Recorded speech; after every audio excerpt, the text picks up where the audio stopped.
Bueno, hoy estamos a principios de febrero del 2017 y están habiendo a esta altura del año unos cuantos asesinatos de mujeres, más que el año anterior. O sea, cada vez hay más esfuerzos de ONGs y de la ciudadanía en general, de todas las maneras, políticos, etcétera, en que esto se arregle, disminuya, que haya cada vez menos femicidios, pero está habiendo como más.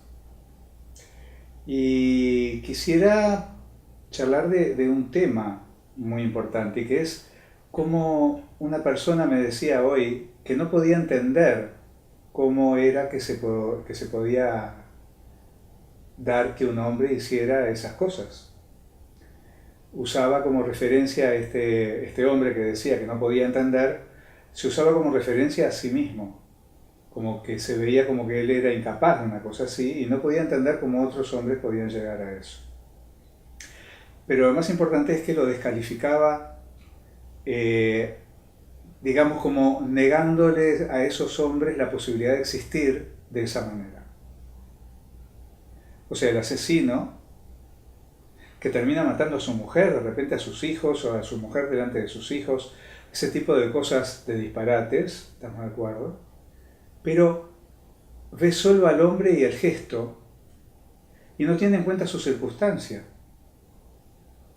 lo cual justificaba que fuera como violento hacia el hombre violento, y entonces entramos en un círculo vicioso de violencia que lleva más violencia, y más violencia se justifica ser violento y descalificar y lo mataría, y etcétera, etcétera, y es más de lo mismo. Mientras que si empezamos a tener en cuenta al hombre y su circunstancia, empieza a haber otras posibilidades. En vez de enojo y de ira, de comprensión, se puede comprender lo que le pasó a ese hombre, cómo llega a eso, e incluso de compasión, que no quiere decir que no se haga valer las leyes hasta lo último. No estoy hablando de que no tiene que ir a la cárcel y todas las cosas que corresponden. No estoy hablando de eso, sino de la manera de verlo, de que lo podemos entender. Podemos entender en realidad a todo ser humano, porque el ser humano es él y su circunstancia. Pero es común que rápidamente miramos al individuo y no miramos su circunstancia. Ese hombre criado en la cultura machista, que comete un femicidio, ¿nos detenemos a imaginar lo que es el estado interior de ese individuo? Que ha sido educado por determinados padres en determinada época, en medio de la violencia, en medio de padres que se pegaban,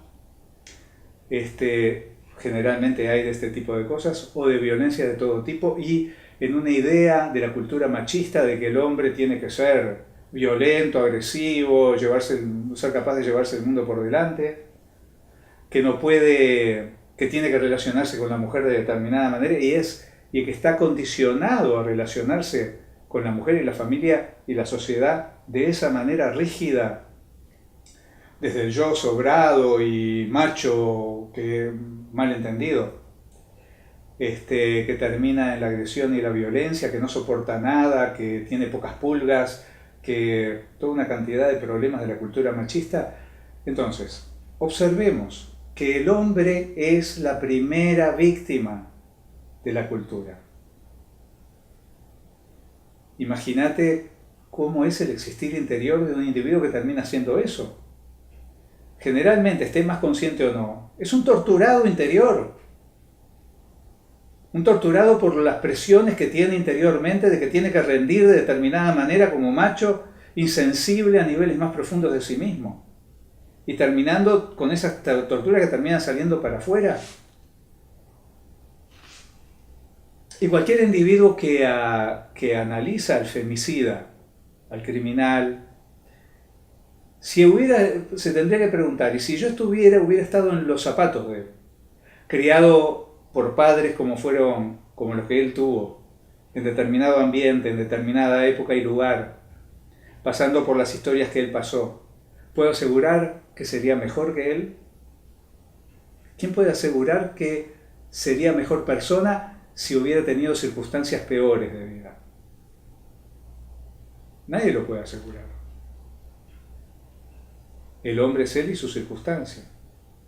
Entonces, generalmente, lo que más influye en el individuo que termina haciendo un crimen de este tipo es la circunstancia en la que se fue criando. Es quizás el 99% incluso. Criado en determinados valores, con determinada violencia, en vez de ser criado en medio del amor, de las caricias, del afecto, de la contención, de la valoración. Y sin tener que rendir a la cultura machista, que si no sos de esas ciertas maneras despectivas y distantes y violentas, no sos hombre.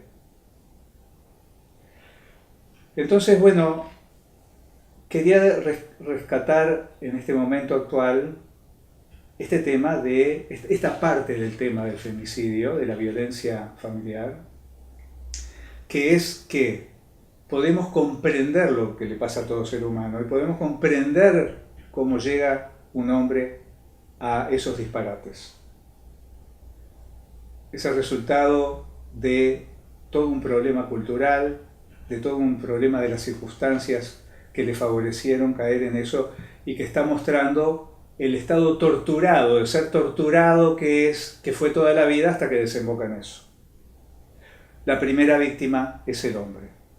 En algún otro momento habíamos intentado explicar y demostrar cómo el ser humano en realidad siempre hace lo que puede, no lo que quiere. Y hemos tratado de demostrar cómo, incluso cuando dice no, hago esto así, mal, de repente, porque quiero, en realidad no es exactamente porque quiere, sino porque todavía no puede querer algo mejor. Entiendo de todo lo que he analizado respecto al ser humano es que siempre que puede, cuando realmente puede, hace las cosas mejor. Hay una inclinación natural a mejorar y perfeccionar todo lo que tiene entre manos, todos sus roles. En realidad, si miramos bien, el ser humano es parte de la humanidad. ¿De dónde emerge la humanidad?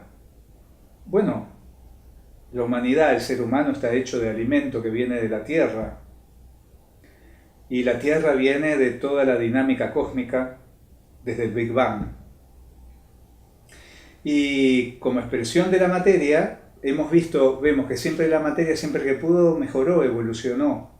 Se volvió más rica, algo más sofisticado, más desarrollado, más completo, más pleno. La materia comenzó en este cosmos siendo átomos de hidrógeno, que por las leyes físicas de este cosmos, leyes de gravedad, de termodinámica, estos átomos de hidrógeno, de un protón, un neutrón, un electrón, se van juntando, aumenta la presión, entre ellos aumenta la temperatura, se forman soles. En medio de esas temperaturas altas y presiones altas, se van fusionando y se van generando toda la tabla de elementos. O sea que comienza siendo un solo elemento y termina siendo toda una cantidad de decenas de elementos. Y estos soles, algunos explotan y estos elementos se diseminan por todo el cosmos. Y en determinados lugares, como por ejemplo el planeta Tierra, aparecen estos lugares donde no es ni tan frío ni tan caliente y la materia sigue pudiendo evolucionar, se combina y recombina a lo largo de miles de millones de años de diferentes maneras los elementos, hasta que parece de alguna manera van encajando de manera de que se forman novedades, se forman aminoácidos, se forman cadenas de aminoácidos, se forman después al final células, en determinado momento aparece alguna célula, procariota, eucariota. Después las células si sigue habiendo buenas condiciones, suficientemente estables, las células empezaron a reproducir y asociarse, o sea, mejora, pasan a formarse organismos. Si se siguen dando condiciones adecuadas, los organismos siguen evolucionando y mejorando, perfeccionando sus capacidades con órganos cada vez que colaboran más en el desarrollo general del organismo, con nuevos alcances para conseguir más alimento y van desarrollándose nuevas destrezas y capacidades de todo tipo. La naturaleza sigue evolucionando, perfeccionándose, mejorando, por acierto y por error. pero se va teniendo éxito hasta que aparece la humanidad. Y el ser humano sigue con la misma dinámica cósmica, podríamos decir. Siempre que puede sigue mejorando. Lo hace por acierto y error.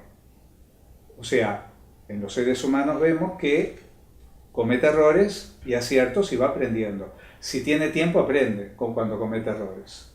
A veces no. Pero siempre, cada tanto, se va dando un aprendizaje y se va dando una evolución siempre que puede. Es en medio del tratar de hacer mejor las cosas que se cometen errores, se cometen grandes crímenes, por ejemplo, como las teorías locas que tenía el nazismo respecto a los seres humanos, que había seres humanos que en realidad no eran seres humanos, eran unos monos evolucionados que se habían infiltrado en la sociedad y había que eliminarlos. Eso eran los gitanos, los judíos o los negros. Claro, con esas ideas trataban a los otros seres humanos como si nosotros tratamos de repente las vacas, ¿verdad? O los otros animales que consumimos. Para ellos era nada. Entonces son ideas terribles, pero de las que después se va aprendiendo. A veces hay errores terribles, pero se va aprendiendo si tenemos tiempo. Entonces lo que quiero demostrar, me parece que es una buena demostración, que la humanidad como expresión de la materia siempre durante 14.000 millones de años, siempre que podemos mejoramos. Y cuando, lo que quiero en definitiva aclarar es que cuando no hacemos mejor las cosas es porque no podemos, porque no pudimos, no porque no queremos. Y esta mirada facilita, en vez de enojarse con la gente que funciona mal, comprender y en todo caso compadecerse. No quiere decir que no marche preso. Hacemos regir las leyes, pero una cosa es hacerlo regir descalificando como basura y como algo a pisar y liquidar al otro, al que se equivocó, al que funciona mal, al malvado. Y otra cosa es comprender lo que le está pasando, porque generalmente, como en los casos de femicidio, estos hombres que liquidan a su propia familia, son seres torturados tremendamente interiormente. Da para compadecerse de ellos, sin dejar de hacer caer la ley con todo su peso.